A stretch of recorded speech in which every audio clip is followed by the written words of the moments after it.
Au milieu du XIVe siècle, la France respirait encore le rythme lent des saisons, convaincue que l'ordre du monde, voulu par Dieu, demeurerait immuable. Les champs entourant les villages étaient labourés comme ils l'avaient été depuis des générations. Les cloches des églises sonnaient pour marquer les heures, les naissances, les morts ordinaires. Nul ne savait alors que cette régularité apparente n'était qu'un fragile voile, prêt à se déchirer. Tout commença par des rumeurs. Des marchands revenus d'Italie parlaient d'un mal inconnu qui frappait les ports de la Méditerranée. On racontait que des villes entières avaient été frappées par une mort soudaine, que les rues s'étaient vidées en quelques jours, que les cadavres s'amoncelaient sans sépulture. En France, ces récits furent d'abord accueillis avec distance, comme on écoute une histoire lointaine, née d'exagérations de voyageurs. Le royaume avait connu famines et guerres, il survivrait encore. Puis la maladie franchit les frontières invisibles. Elle arriva avec les hommes et les marchandises, dissimulées dans les ballots de tissu portés par les souffles des navires et les pas des pèlerins. Dans les premiers villages touchés, la mort surgit sans avertissement. Une fièvre brûlante saisissait les corps, suivie de douleurs insupportables. Des enflures sombres apparaissaient sous les aisselles et à l'aine, signe terrifiant que l'on apprit bientôt à redouter plus que tout. La panique se répandit plus vite encore que le mal. Les familles se barricadaient dans leurs maisons, les voisins se regardaient avec suspicion. Les prêtres, d'abord confiants dans la prière et les processions, commencèrent à succomber eux aussi. Les rites funéraires, piliers de la foi chrétienne, furent abandonnés par nécessité. Il y avait trop de morts, trop vite. Les fosses communes devinrent le symbole d'un monde qui s'effondrait. À Paris, à Rouen, à Lyon, la vie urbaine se désagrégea. Les marchés fermèrent, les ateliers se vidèrent. Les cris des mourants se mêlaient au silence des rues désertées. Certains voyaient dans la peste un châtiment divin, une punition infligée à une humanité pécheresse. D'autres cherchaient des coupables parmi les marginaux, les étrangers, ceux qui semblaient différents. La peur nourrissait la violence autant que la maladie nourrissait la mort. Pourtant, au cœur de ce chaos, la vie continuait, obstinée. Des médecins tentaient de comprendre l'incompréhensible, protégés par des remèdes dérisoires et des théories héritées de l'Antiquité. Des paysans reprenaient les champs laissés vacants par les morts, découvrant soudain que la rareté de la main-d'œuvre pouvait inverser les rapports de force anciens. La peste noire ne se contentait pas de tuer, elle transformait la société jusque dans ses fondations. Ainsi commença, en France, la plus grande catastrophe démographique de son histoire médiévale. Une épreuve qui marquerait à jamais la mémoire collective, laissant derrière elle un royaume endeuillé, changé et contraint de se réinventer face à l'ombre de la mort. La maladie ne se contenta pas de frapper une fois. Après le premier choc vint l'installation durable de la terreur. Lorsque l'hiver passa et que le printemps revint, beaucoup espérèrent que le froid avait emporté le fléau avec lui. Mais la peste ne respectait ni saison ni prière. Elle revenait par vagues, parfois plus meurtrières encore, comme si la mort elle-même avait décidé de s'installer au cœur du royaume. Dans les campagnes françaises, le silence devint oppressant. Des villages entiers se retrouvèrent presque vides. Les maisons abandonnées, portes ouvertes, semblaient attendre le retour de familles qui ne reviendraient jamais. Les champs restaient en friche, les moulins s'arrêtaient, faute de bras pour les faire tourner. Là où autrefois régnait une vie rude mais continue, il n'y avait plus que des traces, une charrue renversée, un troupeau errant sans maître, un clocher dont la cloche ne sonnait plus. Les survivants vivaient dans une angoisse permanente. Chaque toux, chaque fièvre devenait une condamnation possible. On observait les corps avec une attention maladive, guettant la moindre enflure, la moindre tache sombre sous la peau. Les liens familiaux eux-mêmes se fissuraient. Par peur de la contagion, certains parents abandonnaient les leurs, laissant mourir un fils, une épouse, un frère, seuls derrière une porte fermée. Les villes, jadis refuges de commerce et de savoir, se transformèrent en pièges mortels. Les ruelles étroites facilitaient la propagation du mal. L'air, que l'on croyait corrompu, semblait lui-même porteur de mort. On brûlait des herbes, on allumait des feux dans les maisons pour purifier l'atmosphère. Les odeurs de soufre, de romarin et de chair en décomposition se mêlaient dans un mélange insupportable. La foi, ébranlée, prit des formes extrêmes. Des processions parcourèrent les rues, hommes et femmes pieds nus, implorant la miséricorde divine. Certains se flagellaient publiquement, persuadés que seule la souffrance volontaire pouvait apaiser la colère de Dieu. Mais ces rassemblements, loin de sauver, accéléraient souvent la contagion. La mort suivait les fidèles pas à pas. La peur chercha des responsables. Des rumeurs se répandirent, accusant les étrangers, les pauvres, les communautés marginales d'avoir provoqué le fléau. La raison s'effaçait devant la panique collective. Des violences éclatèrent, des innocents furent pourchassés, chassés ou tués. La peste ne détruisait pas seulement les corps, elle rongeait aussi la morale et la confiance entre les hommes. Pourtant, au milieu de cette nuit sans fin, des changements irréversibles prenaient forme. Le manque cruel de main-d'œuvre força les seigneurs à céder. Les paysans survivants purent exiger de meilleurs salaires, des conditions moins dures. L'ordre ancien, figé depuis des siècles, se fissurait sous le poids des cadavres. La mort, paradoxalement, redistribuait les cartes de la vie. La peste noire continuait son œuvre implacable, laissant derrière elle une France méconnaissable. Le royaume entrait dans une nouvelle ère, façonnée par le deuil, la peur et la transformation profonde d'une société qui venait de comprendre, dans la douleur, à quel point elle était mortelle. Avec le temps, la peste cessa d'être seulement une catastrophe soudaine. Elle devint une présence, presque une compagne invisible de la vie quotidienne. Les survivants apprirent à vivre avec l'attente permanente de la mort. Chaque matin était accueilli comme une victoire fragile, chaque nuit comme une menace silencieuse. La France, profondément blessée, continuait pourtant d'avancer, portée par ceux que la maladie avait épargnés. Dans les campagnes, les rapports entre seigneurs et paysans changèrent lentement, mais irréversiblement. Là où la terre avait autrefois manqué d'hommes, ce furent désormais les hommes qui manquaient de terres à exploiter. Les survivants, conscients de leurs valeurs nouvelles, refusaient parfois de se soumettre aux anciennes obligations. Certains quittaient leur village d'origine pour chercher de meilleures conditions ailleurs, brisant des liens féodaux que l'on croyait éternels. Cette mobilité nouvelle inquiétait les seigneurs, qui voyaient leur autorité se déliter. Les villes, malgré les pertes immenses, redevenaient peu à peu des centres d'activité. Les ateliers se rouvraient, les marchés reprenaient une vie, mais l'atmosphère avait changé. Les rires étaient plus rares, les conversations plus graves. On parlait de la mort avec une familiarité troublante, comme si elle était devenue un sujet ordinaire. Les cimetières, trop petits pour contenir tous les corps, rappelaient à chaque pas l'ampleur de la tragédie. La médecine, impuissante face à la peste, fut profondément remise en question. Les savoirs anciens, fondés sur l'équilibre des humeurs et l'influence des astres, semblaient dérisoires devant l'ampleur du désastre. Pourtant, certains commencèrent à observer, à comparer, à chercher des causes concrètes. Ces tentatives hésitantes n'apportèrent pas de remède immédiat, mais elles semèrent les premières graines d'un regard nouveau sur la maladie et le corps humain. La foi, elle aussi, se transforma. Beaucoup restèrent convaincus que la peste était une épreuve envoyée par Dieu, mais d'autres doutaient. Comment comprendre une punition si aveugle, frappant enfants et justes autant que pécheurs? Ce doute silencieux ne se traduisait pas toujours en paroles, mais il marquait les esprits. La religion demeurait centrale, mais elle n'était plus vécue avec la même certitude tranquille qu'auparavant. Au fil des années, la peste se retira, laissant derrière elle un paysage humain profondément modifié. Près de la moitié de la population avait disparu dans certaines régions. Les survivants portaient en eux la mémoire de cette hécatombe, une mémoire faite de visages perdus, de villages vides, de cloches muettes. La France n'était plus la même et ne le serait jamais plus. La peste noire avait révélé la fragilité de l'ordre humain. Elle avait brisé des certitudes, détruit des structures anciennes, mais aussi ouvert la voie à des changements inattendus. Dans l'ombre de la mort, une société nouvelle commençait à se dessiner, façonnée par l'expérience collective d'une catastrophe sans précédent, et par la volonté obstinée de continuer à vivre malgré tout. Avec le recul des années, la peste noire cessa d'être seulement un souvenir de douleur immédiate pour devenir une cicatrice profonde inscrite dans la conscience collective. Les survivants, vieillissant dans un monde transformé, racontaient aux plus jeunes ce qu'ils avaient vu. Les rues jonchées de corps, les maisons scellées, la peur qui étouffait plus sûrement que la maladie elle-même. Ces récits n'étaient pas seulement des avertissements, mais des tentatives de donner un sens à l'inexplicable.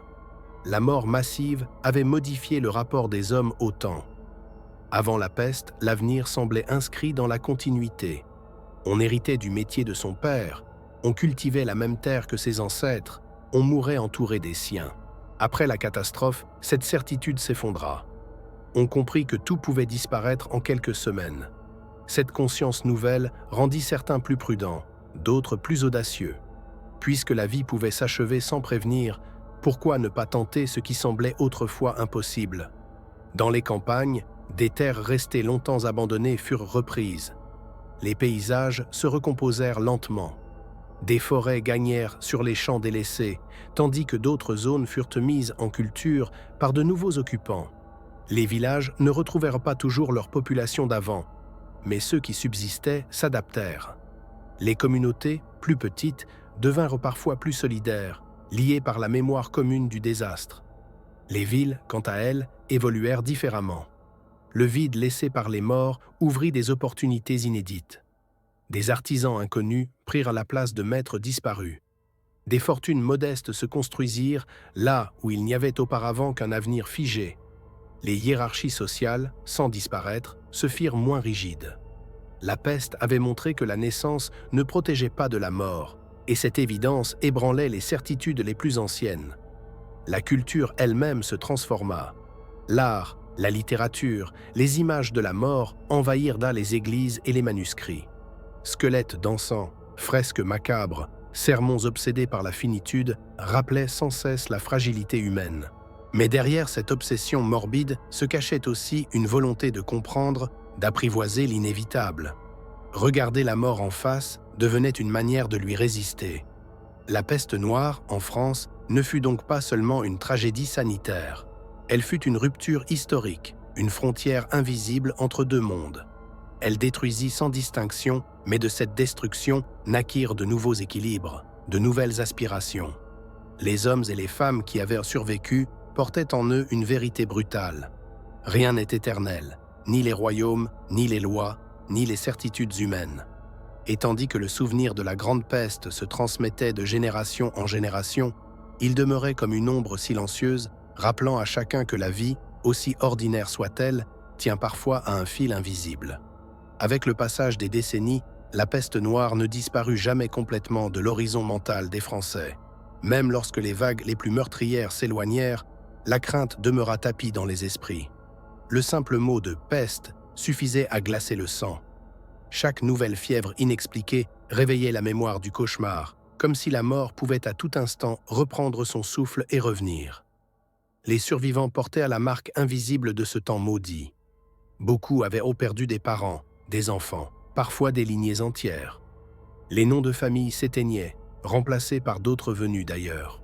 Cette rupture dans la transmission bouleversa la mémoire des villages. On oubliait qui avait possédé telle terre, qui avait bâti telle maison. L'histoire locale se fragmentait, laissant des vides que plus personne ne pouvait combler. Dans les consciences, la relation à la mort changea profondément. Elle n'était plus un événement rare, mais une compagne familière. Les hommes et les femmes du royaume vivaient avec l'idée que la fin pouvait survenir brutalement, sans explication ni justice. Cette certitude rendait certains plus pieux, d'autres plus détachés. On priait encore, mais avec une ferveur teintée de résignation. Dieu restait présent, mais insondable, parfois terrifiant dans son silence. Les autorités tentèrent d'apprendre de la catastrophe. Des règles furent établies pour isoler les malades, contrôler les déplacements, fermer certaines villes en cas de danger. Ces mesures restaient imparfaites, souvent inefficaces, mais elles témoignaient d'une prise de conscience nouvelle. La société devait se défendre collectivement contre l'invisible. Lentement, l'idée que la maladie n'était pas seulement une fatalité divine, mais aussi un phénomène à contenir, faisait son chemin. Dans les foyers, on racontait encore les scènes d'horreur aux enfants nés après la peste. Ces récits, parfois embellis, parfois atténués, servaient à transmettre une leçon muette. La vie est fragile et nul n'est à l'abri. Cette mémoire orale entretenait la peur, mais aussi une forme de sagesse sombre, forgée dans l'expérience directe de l'anéantissement. La France, d'après la peste, était plus pauvre en hommes, mais plus riche en conscience. Elle avançait désormais avec la certitude que l'ordre du monde pouvait se briser. Les guerres à venir, les famines futures seraient à regarder à travers le prisme de cette catastrophe originelle. La Grande Peste était devenue un point de référence, un avant et un après gravé dans l'histoire. Ainsi, bien au-delà des corps ensevelis, la peste noire laissa un héritage durable, une société transformée, hantée par le souvenir de sa propre vulnérabilité, mais déterminée malgré tout à continuer d'exister dans l'ombre persistante de la mort. Avec les années, une génération nouvelle grandit sur les ruines invisibles laissées par la peste noire. Ces enfants n'avaient pas vu les charrettes de mort ni respiré l'air saturé de peur, mais ils vivaient dans un monde façonné par cette absence. Les adultes parlaient souvent à demi-mot, avec des silences lourds, comme si certaines images restaient trop douloureuses pour être entièrement transmises. Pourtant, la catastrophe avait laissé une empreinte profonde dans chaque geste du quotidien. La démographie bouleversée transforma durablement le royaume. Là où les familles avaient autrefois été nombreuses, elles étaient désormais plus restreintes. Chaque naissance prenait une valeur presque sacrée. On protégeait les enfants avec une inquiétude constante, conscient que la mort avait déjà trop pris. Cette attention nouvelle modifia les relations familiales, rendant les liens plus intenses, parfois étouffants, mais profondément marqués par la peur de perdre encore. Le travail changea lui aussi de nature. Dans les campagnes comme dans les villes, la rareté de la main-d'œuvre renforça la position des artisans et des ouvriers. Les salaires augmentèrent, les contrats se négocièrent autrement. Certains seigneurs tentèrent de revenir en arrière, d'imposer par la force l'ancien ordre, mais ils se heurtèrent à une résistance inattendue. La peste avait appris aux survivants qu'ils pouvaient refuser, qu'ils n'étaient pas aussi remplaçables qu'on l'avait longtemps prétendu. Cette tension sociale s'inscrivit dans la durée. Derrière une apparente reprise de la vie normale, le royaume restait instable, traversé par des rancœurs silencieuses. Les anciens équilibres féodaux vacillaient et nul ne savait encore par quoi ils seraient remplacés. La peste avait ouvert une brèche et même si elle semblait refermée en surface, elle continuait de fragiliser les fondations de la société. La mémoire de la Grande Mort nourrissait aussi l'imaginaire collectif. Les récits, transmis de bouche à oreille, prenaient parfois des accents presque légendaires. La peste devenait une force personnifiée, une entité qui avait traversé le royaume comme une armée invisible. Ces histoires entretenèrent la peur, mais aussi une forme de respect fataliste pour les puissances qui échappaient à la compréhension humaine. Dans ce monde reconstruit, chacun avançait avec prudence. On aimait, on travaillait, on priait, mais avec la conscience aiguë que tout pouvait basculer. La peste noire avait appris aux hommes et aux femmes de France que la stabilité n'était qu'une illusion et que la survie elle-même relevait parfois du hasard. Ainsi, longtemps après la disparition des derniers foyers, la Grande Peste continuait de vivre, non plus dans les corps, mais dans les esprits. Elle était devenue une leçon gravée dans la chair de l'histoire, un rappel constant de la fragilité humaine et de la capacité du monde à se transformer brutalement, sans prévenir. À mesure que le temps avançait, la peste noire cessait d'être un événement pour devenir une référence silencieuse, un point fixe autour duquel se réorganisait la compréhension du monde. Les hommes et les femmes qui avaient traversé l'épreuve portaient en eux une lucidité nouvelle, presque brutale.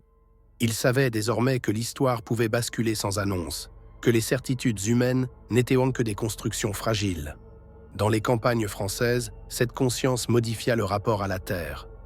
On cultivait toujours, mais sans l'illusion d'une continuité garantie. Les récoltes n'étaient plus seulement une promesse d'avenir, mais une victoire temporaire sur l'incertitude. Certains paysans accumulaient des réserves, d'autres cherchaient à diversifier leurs moyens de subsistance, conscients que dépendre d'un seul équilibre pouvait être fatal. La peste avait enseigné la méfiance envers toute forme d'abondance trop sûre. Les communautés rurales, réduites en nombre, se redéfinirent autour de liens plus étroits. Là où les villages avaient autrefois été peuplés de dizaines de familles, il n'en restait parfois qu'une poignée.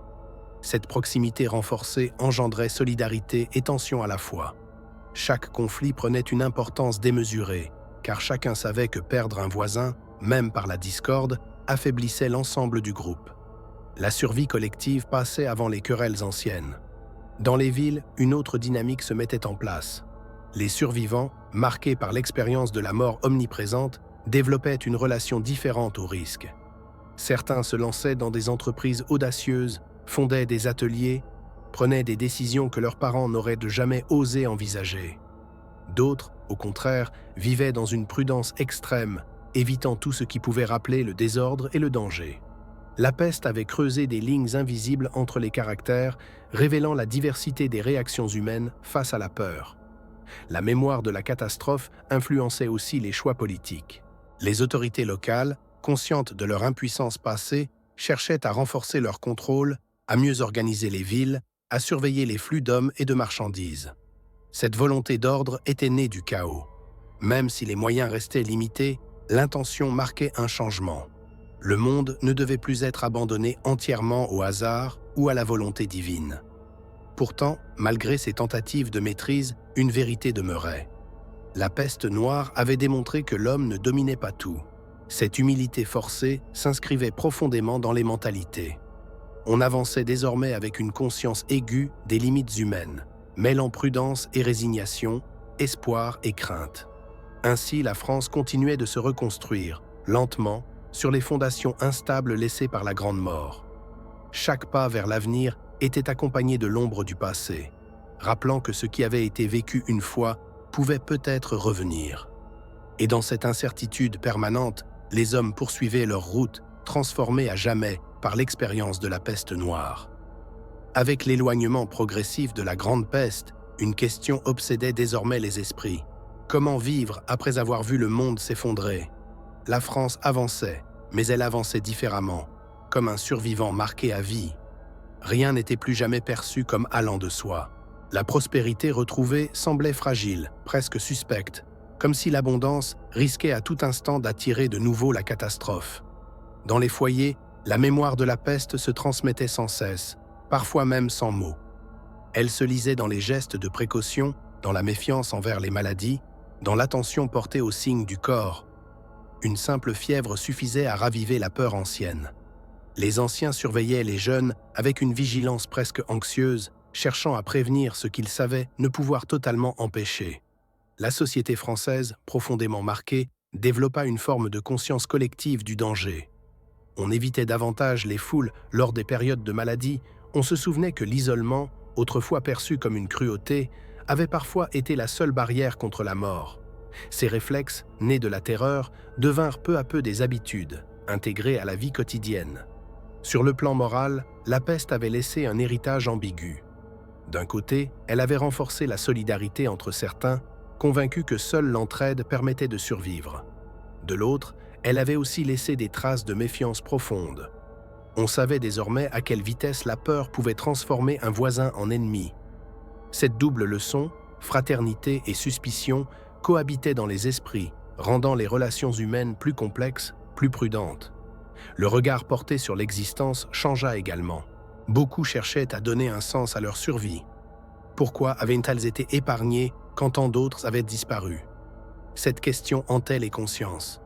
Certains y voyaient un appel divin, d'autres une simple injustice du hasard.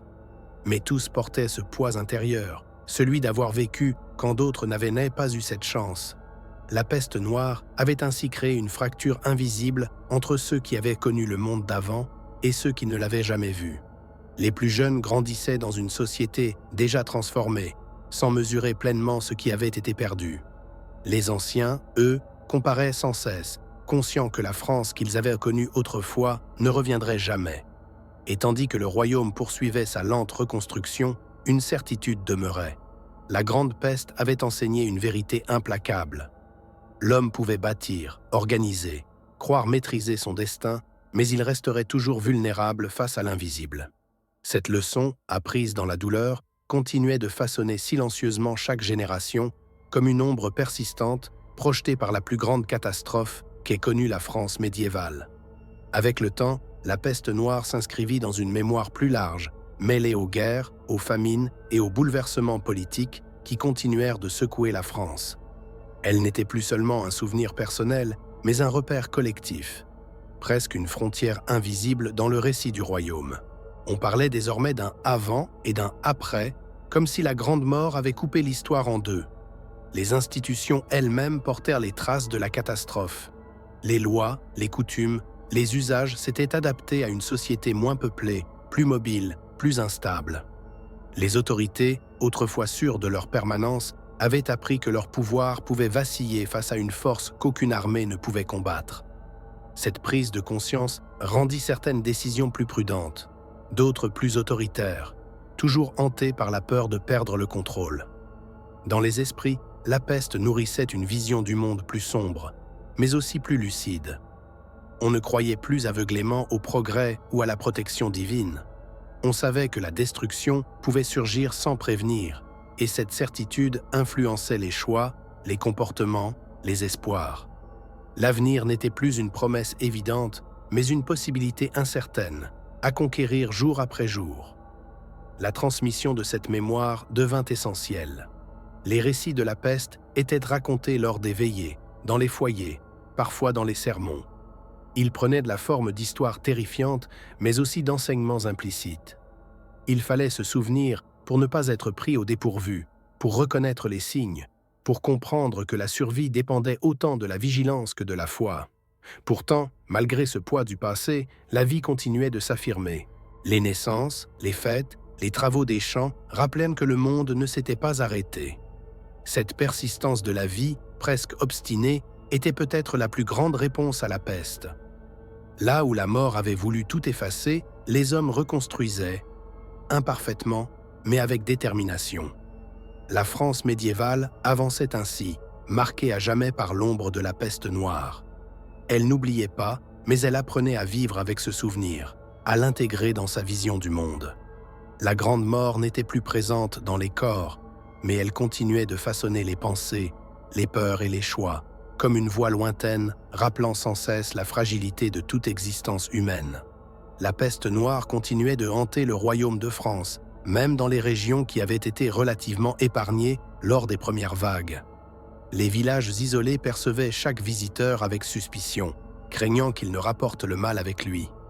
Les routes commerçantes, autrefois vitales pour l'économie locale, restaient dangereuses, et les caravanes de marchands s'organisaient désormais en convois protégés, une précaution née de l'expérience collective de la contagion. La population, diminuée par les pertes massives, commençait à comprendre l'ampleur réelle du désastre. Certaines villes avaient perdu la moitié de leurs habitants, tandis que dans les campagnes, les hameaux entiers avaient disparu. Cette rareté de main-d'œuvre bouleversa les relations sociales et économiques. Les survivants se virent offrir des salaires plus élevés et une meilleure sécurité, tandis que les seigneurs et les autorités locales étaient forcés de repenser leur contrôle sur la population. La peur, elle, ne s'était pas dissipée. Elle s'insinuait dans chaque foyer, dans chaque champ, chaque commerce. Les maladies, même bénignes, étaient observées avec une attention obsessionnelle. La prudence devint une seconde nature. Les contacts étaient limités, les mariages retardés et les rassemblements publics évités ou strictement encadrés. Même la religion, pilier de la vie médiévale, était teintée d'inquiétude. Les prêtres continuaient leurs offices, mais la piété publique avait changé de ton. Plus d'humilité, plus de crainte, moins de certitude. Pourtant, malgré cette atmosphère de vigilance constante, la vie reprenait lentement ses droits. Les artisans et commerçants restés en vie reconstruisaient leurs ateliers, les paysans replantaient les champs et les villages tentaient de retrouver un semblant de normalité. Les enfants grandissaient dans l'ombre de la catastrophe, absorbant ces leçons sans les comprendre pleinement. La peste avait remodelé la France non seulement par la mort qu'elle avait infligée, mais par la conscience nouvelle qu'elle avait gravée dans les esprits. La vie était fragile et l'ordre social n'était jamais acquis. Cette transformation silencieuse mais profonde s'accompagnait d'une curiosité accrue pour comprendre les causes de la maladie et les moyens de la prévenir.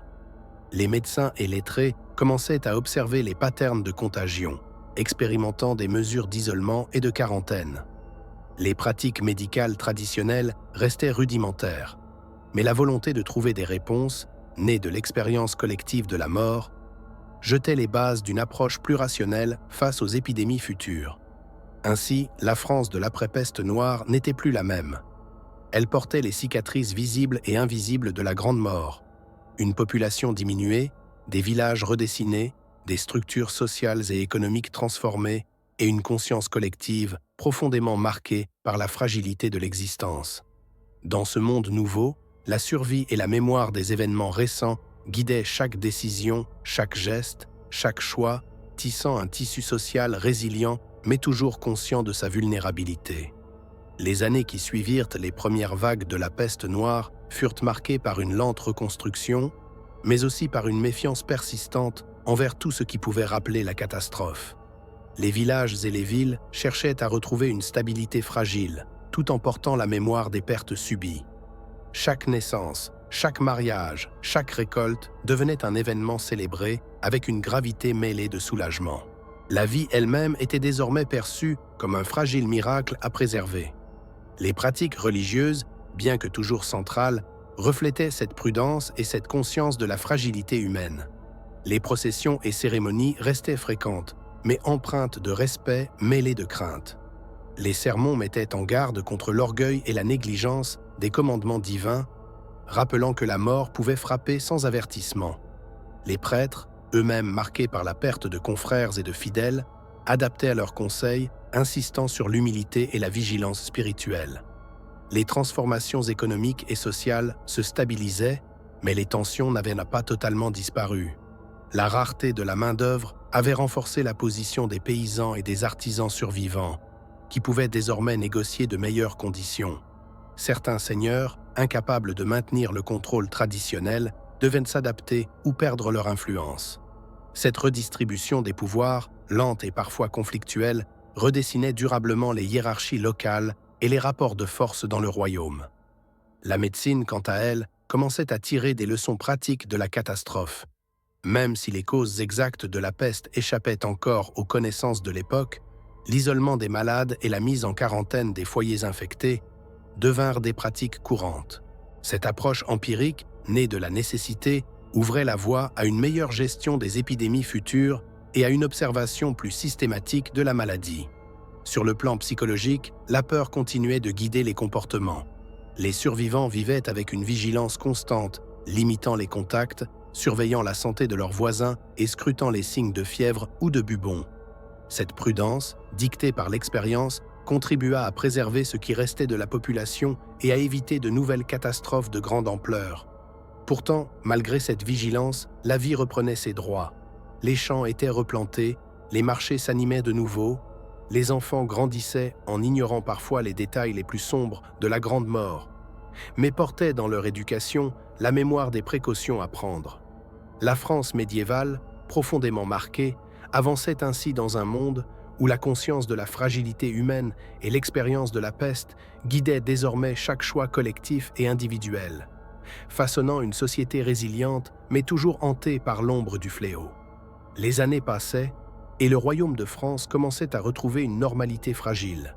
Mais la mémoire de la peste noire continuait de hanter chaque aspect de la vie quotidienne.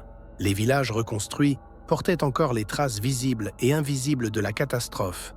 Des maisons remplacées par de nouvelles bâtisses, des cimetières élargis et des champs cultivés par une population réduite mais plus consciente de sa valeur. Les communautés, marquées par la perte, développaient de nouvelles solidarités. Les survivants comprenaient que chaque individu avait un rôle vital à jouer dans la survie collective. Les familles s'entraidaient, partageaient les ressources et protégeaient les plus vulnérables, tout en gardant une vigilance constante face aux maladies.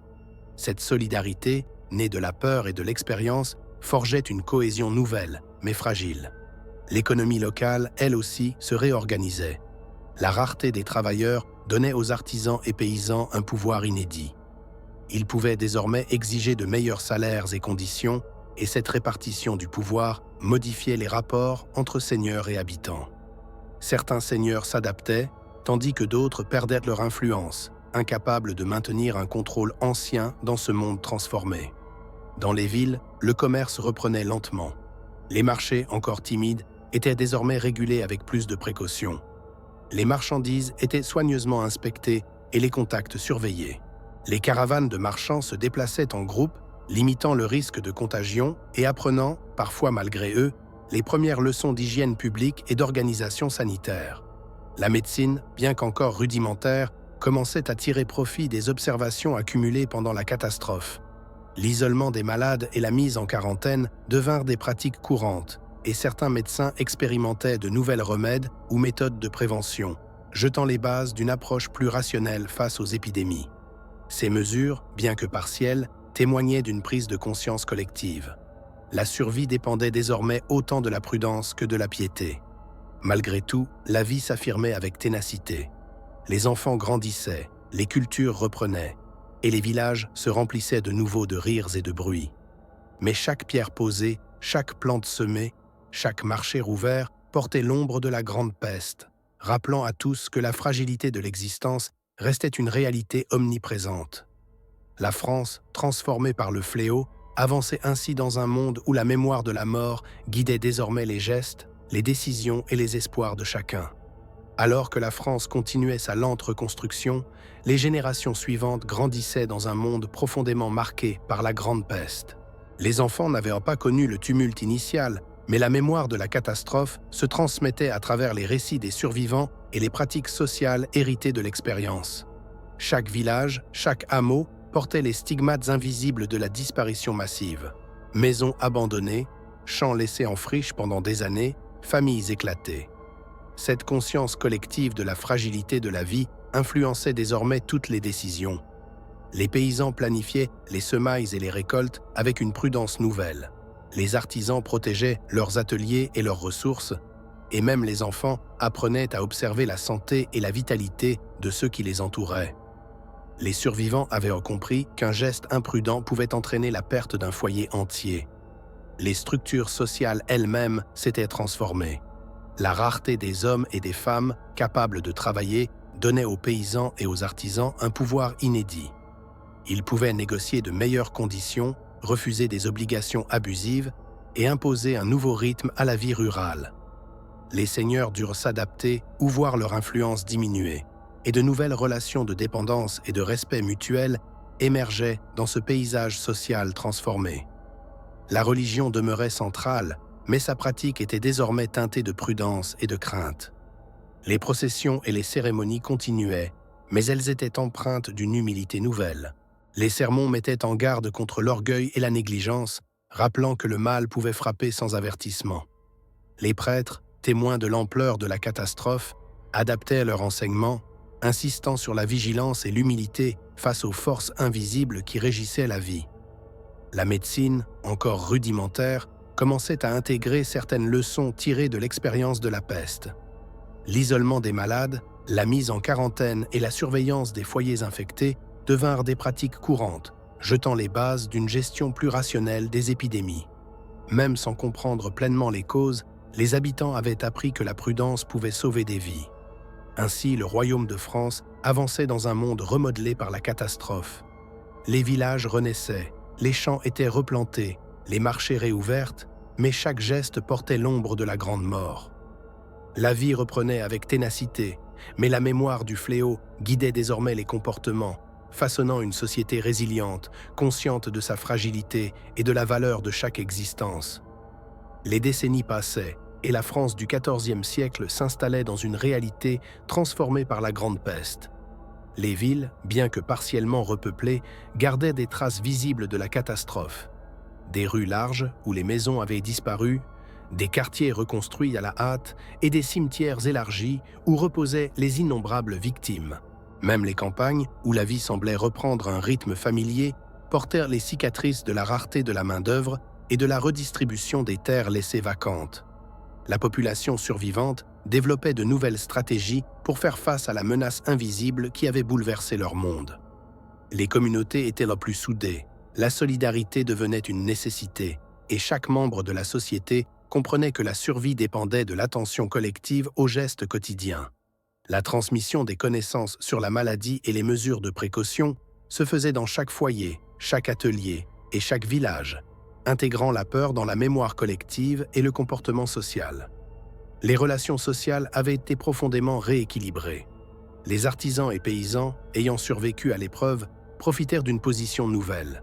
Le manque de main-d'œuvre leur permettait de négocier salaires et conditions, modifiant durablement le rapport avec les seigneurs et les autorités locales. Ces derniers, confrontés à l'impossibilité de maintenir un contrôle ancien, durent réviser leurs attentes et parfois céder à la nouvelle réalité économique. La religion, omniprésente, avait pris un ton plus prudent.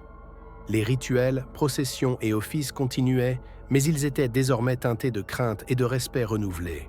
Les sermons rappelèrent que la vie pouvait basculer à tout instant et que la vigilance, l'humilité et la piété étaient nécessaires pour espérer protection et salut. La peste avait ébranlé non seulement les corps, mais aussi la foi, remodelant la manière dont l'homme percevait l'ordre divin et son rôle dans le monde. La médecine, encore balbutiante, s'enrichissait des enseignements tirés de l'expérience collective. L'isolement des malades, la quarantaine des foyers infectés et la surveillance attentive des symptômes étaient devenus des pratiques standards. Même si l'origine exacte de la peste échappait à la compréhension, la prudence empirique et l'observation systématique formaient désormais la base de la lutte contre les épidémies futures. Dans ce contexte de fragilité permanente et de reconstruction progressive, la vie reprenait son cours. Les enfants grandissaient, les cultures étaient réensemencées, les marchés ouvraient de nouveau leurs étals. Chaque geste, chaque décision, chaque effort portait la mémoire du fléau et témoignait d'une résilience née de la douleur. La France, bien que profondément marquée par la Grande Mort, avançait vers l'avenir avec la conscience aiguë de sa vulnérabilité, transformée par l'expérience de l'une des plus grandes catastrophes de son histoire médiévale. La mémoire de la peste noire s'imposait encore dans les cœurs et les esprits de la population française, même plusieurs années après les dernières vagues de contagion. Les villages et les villes reconstruits portèrent l'ombre de la catastrophe et chaque survivant savait que la fragilité de l'existence demeurait une vérité permanente. Les foyers étaient dits plus prudents, les familles plus attentives à la santé et au bien-être de chacun, et les communautés renforçaient leurs liens pour faire face aux imprévus. Le tissu social, profondément remodelé, reflétait la nouvelle hiérarchie implicite née du désastre. Les paysans et artisans survivants, conscients de leur valeur accrue, avaient désormais le pouvoir de négocier des conditions plus justes et de se protéger contre l'exploitation excessive. Les seigneurs et autorités, confrontés à cette redistribution de la main-d'œuvre, durent adapter leurs pratiques pour maintenir un semblant de contrôle, parfois au prix de concessions importantes. La peur, omniprésente, guidait également la pensée collective. Les gestes quotidiens, la distance prudente avec les étrangers, l'isolement des malades et l'observation constante des symptômes devinrent des habitudes profondément ancrées. La médecine empirique se perfectionnait lentement, tandis que la prudence et la surveillance formèrent la première ligne de défense contre les futures épidémies. La religion, elle, demeurait une source de réconfort, mais aussi de crainte. Les prières et les processions rappelaient la puissance divine et la fragilité humaine. Les prêtres enseignaient l'humilité et la vigilance, insistant sur la nécessité de vivre avec respect et prudence. La peste noire avait ébranlé les certitudes. La foi seule ne suffisait plus à protéger des forces invisibles qui pouvaient y frapper n'importe qui, à n'importe quel moment. Pourtant, malgré la peur et la vigilance, la vie continuait de se réaffirmer. Les marchés s'animaient à nouveau, les champs étaient cultivés, les enfants grandissaient et les villages renaissaient peu à peu. Chaque activité quotidienne portait la mémoire de la catastrophe et la conscience de sa fragilité, mais aussi la ténacité humaine. La France, profondément transformée, avançait ainsi dans un monde où l'expérience de la Grande Mort guidait désormais chaque geste, chaque décision et chaque relation, façonnant une société résiliente, prudente et consciente de la valeur de la vie. La peste noire, bien que s'éloignant progressivement, laissait encore derrière elle un monde profondément transformé. Les générations suivantes grandissaient avec la mémoire des pertes, et chaque communauté portait la marque invisible de l'événement. Les villages reconstruits gardèrent les cicatrices de la disparition massive. Des maisons reconstruites à la hâte, des champs cultivés par une population réduite et des cimetières agrandis pour accueillir les victimes. La vie quotidienne était désormais teintée de prudence et de respect pour la fragilité de l'existence. Les relations sociales s'étaient rééquilibrées. Les survivants jouissaient d'une position renforcée dans le travail et la société. Les seigneurs devaient négocier et s'adapter, et les communautés s'organisaient pour protéger chacun de l'invisible menace. La solidarité et la vigilance étaient devenues des nécessités impérieuses, forgeant une cohésion sociale nouvelle. La religion et la médecine jouaient un rôle crucial dans ce monde remodelé. Les prêtres continuaient de guider la population, mais avec un ton de prudence et de crainte, rappelant que la vie était fragile et la mort toujours présente. La médecine, même rudimentaire, s'enrichissait des expériences de la peste. Isolement, quarantaine et observation des symptômes devinrent des pratiques courantes, jetant les bases de la lutte contre les futures épidémies. Malgré la peur et les précautions, la vie poursuivait son cours. Les enfants grandissaient, les champs étaient à nouveau cultivés, les marchés reprenaient une vie et les villages retrouvaient peu à peu leur animation. Chaque geste, chaque choix, chaque décision était désormais guidée par la mémoire de la catastrophe et la conscience de la fragilité humaine. La France, profondément marquée par la Grande Mort, avançait dans un monde où la résilience et la prudence se mêlaient à l'expérience collective, façonnant une société transformée pour les générations à venir. La France, après avoir traversé l'horreur de la Grande Peste, entra enfin dans une période de reconstruction plus stable, mais profondément marquée par le souvenir du fléau. Les villages et les villes portaient encore les cicatrices visibles et invisibles de la catastrophe, et chaque survivant comprenait que la fragilité de la vie humaine était désormais une vérité permanente. La société avait appris à avancer avec prudence, vigilance et solidarité. Les relations sociales étaient transformées. Les paysans et artisans, forts de leur importance nouvelle, pouvaient négocier de meilleures conditions et se protéger contre l'exploitation. Les seigneurs et autorités locales durent s'adapter à cette réalité, parfois en perdant une partie de leur contrôle traditionnel. La coopération et la vigilance collective étaient désormais indispensables pour la survie de la communauté. La religion et la médecine continuaient de guider les hommes et les femmes du royaume. La piété restait essentielle, mais teintée de prudence et de crainte, tandis que les pratiques médicales, inspirées par l'expérience de la peste, incluaient désormais quarantaine et isolement des malades. Même sans comprendre pleinement la cause du mal, la société française avait appris à l'observer et à s'en protéger. Malgré tout, la vie reprenait ses droits. Les champs étaient cultivés, les marchés se remplissaient à nouveau, les enfants grandissaient et les villages retrouvaient un semblant d'animation. Chaque geste portait la mémoire du fléau et la conscience de la fragilité humaine. La France du XIVe siècle, marquée mais résiliente, avançait ainsi dans un monde transformé, où la Grande Mort avait laissé son empreinte indélébile, façonnant pour toujours les comportements, les esprits et la société elle-même.